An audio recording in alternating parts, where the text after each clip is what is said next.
we are discussing the most wonderful book in the world, The Courage to be Disliked, written by great author Ikiro Kisimi and Fumito Koga। दोस्तों, ये वो किताब है जो हमें अपने ही खुद की लिमिटेशन से बाहर निकाल कर फ्री बनाएगी, हम सबको खुशियाँ देगी। तो दोस्तों, इस किताब के हर चैप्टर के थ्रू ज़रूर जाइए, किताब के हर लाइन के थ्रू ज़रूर जाइए।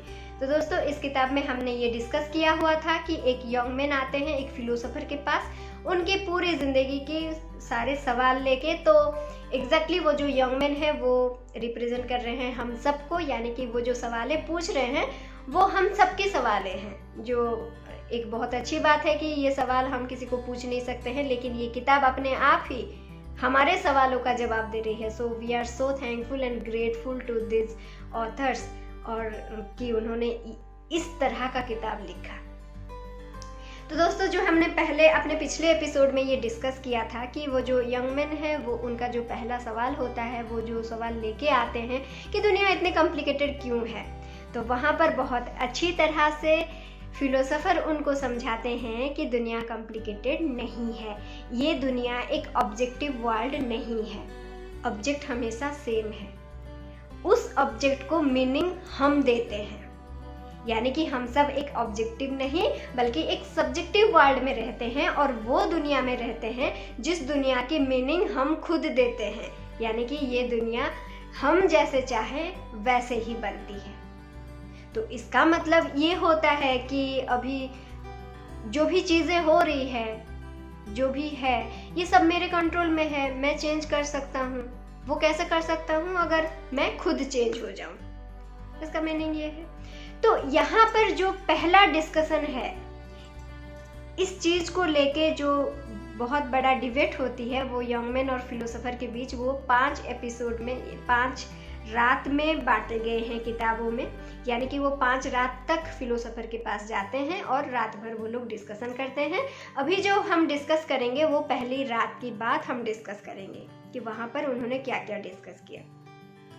तो पहले वाली रात में उन्होंने उनका जो टॉपिक होता है, डिबेट का टॉपिक, जो यंग मैन होते हैं, यानी कि हम ये सोचते हैं कि हम सब चेंज होना चाहते हैं। हम सबको पता है कि अगर हम चेंज हो जाएं तो दुनिया चेंज हो जाएगी।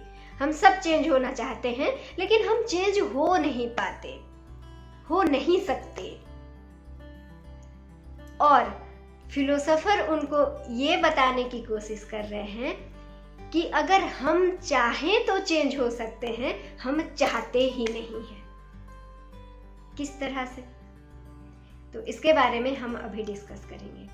देखिए, यहाँ पर एक एग्जाम्पल दिए हैं यंग मैन, आप खुद की एग्जाम्पल भी ले सकते हैं। तो यहाँ पर वो जो युवक है वो बोल रहे हैं कि उनका एक दोस्त है जो कि जब भी बाहर जाता है, घर से जब भी बाहर निकलता है, उसके हाथ पैर कांपते हैं, वो बीमार हो जाता है, उसको बहुत सारी बीमारी हो जाती है। जब भी बाहर निकलता है, घर में रहता है तो ठीक रहता है, वो बाहर जा ही नहीं सकता।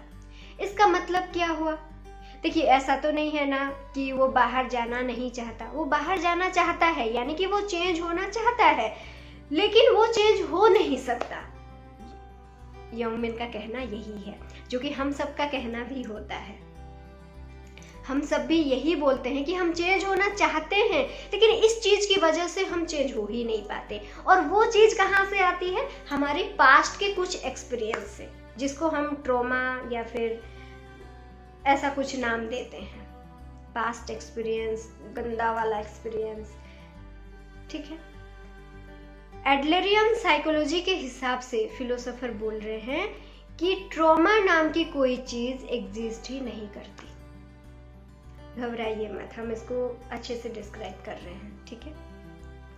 देखिए, इसका मतलब ये है कि उनका जो दोस्त है, जो कि अपने पास्ट के कुछ एक्सपीरियंस की वजह से, यानी कि जब वो छोटा था तो बाहर जाता था तो उसके मम्मी पापा उससे अच्छा बर्ताव नहीं करते थे, उसके स्कूल में उसको अच्छा बर्ताव नहीं मिलता था, एट्सेट्रा एट्सेट्रा। उसके पास्ट के कुछ एक्सपीरियंस की वजह से उसने क्या किया? बाहर जाना ही नहीं चाहा। समझ रहे हैं? उसका जो ट्रॉमा है वो इस वजह से है ना कि लोग उसको कुछ बोल रहे हैं, ये है ये है ये है करके, तो उसके पास्ट के एक्सपीरियंस की वजह से उसने कभी भी बाहर जाना ही नहीं चाहा। तो बाहर नहीं जाना उसका खुद का प्रेजेंट गोल बन गया, उसका पर्पज बन गया। यहाँ पर दो स्टडी के बारे में राइटर जिक्र किए हैं, एटियोलॉजी एंड टेलियोलॉजी। एटियोलॉजी का मतलब ये है स्टडी ऑफ कॉजेशन, टेलियोलॉजी का मतलब ये है कि जो पर्पज है, स्टडी ऑफ पर्पज। ठीक है, तो देखिए क्या हुआ, हम लोग इसको हम अगर अपनी लाइफ में इस चीज को अगर डालें, पुट करें, तो देखिए आपको पता चलेगा कि हमारे जो पास्ट के कुछ एक्सपीरियंस होते हैं उसकी वजह से हम क्या करते हैं, अपनी प्रेजेंट को जो है उसको उसके पास्ट को लेके हम अपनी प्रेजेंट के रिजल्ट को देखते रहते हैं। जैसे देखिए, मान लीजिए कभी आपने और कोई जगह पर गए, वहां पर आप गए थे, घूमने गए थे, लेकिन उधर एक्सीडेंट हो गया, ऐसा कुछ हो गया, या फिर आप दोबारा गए तो भी ऐसा हो गया। ठीक है, तो तीसरी बार हम खुद ही नहीं जाते हैं, हम खुद ही बोलते हैं कि वो जगह तो मैं जा ही नहीं सकता। क्यों नहीं जा सकता? देखिए तीसरी बार तो मेरे साथ कुछ हुआ नहीं, लेकिन मैं क्यों नहीं जा रही हूँ, वो जो पास्ट वाली मेरी जो एक्सपीरियंस है। ठीक है, तो क्या होता है, हमारे जो पास्ट के एक्सपीरियंस होता है वो रियली एग्जिस्ट नहीं करता प्रेजेंट में, लेकिन हम उसको पकड़ के रखते हैं, इसीलिए वो एग्जिस्ट करता है। समझ रहे हैं? अगर हम उसको छोड़ दें तो वो चला जाएगा, कोई बात नहीं, आप आराम से उस जगह को जाओ, हो सकता है इस बार आप घूम के आ सकते हो, कोई दिक्कत नहीं है। ठीक है, ऐसा नहीं है कि वो जगह से आपका एक्सीडेंट होना है, ऐसा कुछ भी नहीं है, प्रेजेंट में ऐसा कुछ भी नहीं है। अगर उस नेगेटिविटी को, उस इफेक्ट को अगर पकड़ के रखा है तो वो कौन पकड़ के रखा है? हमने खुद। तो ट्रॉमा क्या चीज है? जब हम अपनी वो पास्ट की एक्सपीरियंस को पकड़ के रखते हैं और अपनी प्रेजेंट और फ्यूचर सब डिसाइड करते हैं, और वो हमारा पर्पज बन जाता है कि हमें उस जगह जाना ही नहीं है।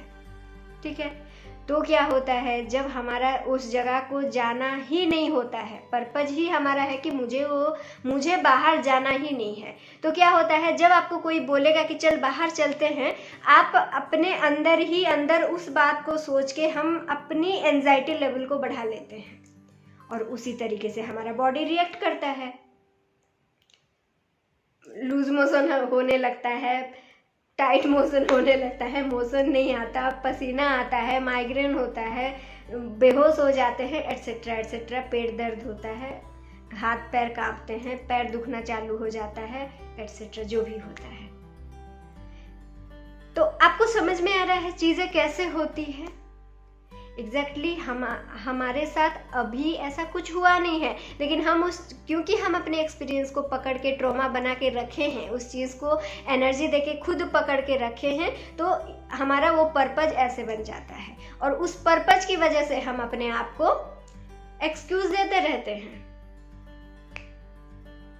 और हम क्योंकि खुद को एक्सक्यूज देते जाते हैं, धीरे धीरे क्या होता है, हम उसी लाइफ में ही अपने आप को कंफर्टेबल मानने लग जाते हैं। मुझे बाहर नहीं जाना है यार, मैंने पर्पज बना लिया, मुझे बाहर जाना ही नहीं है, बस।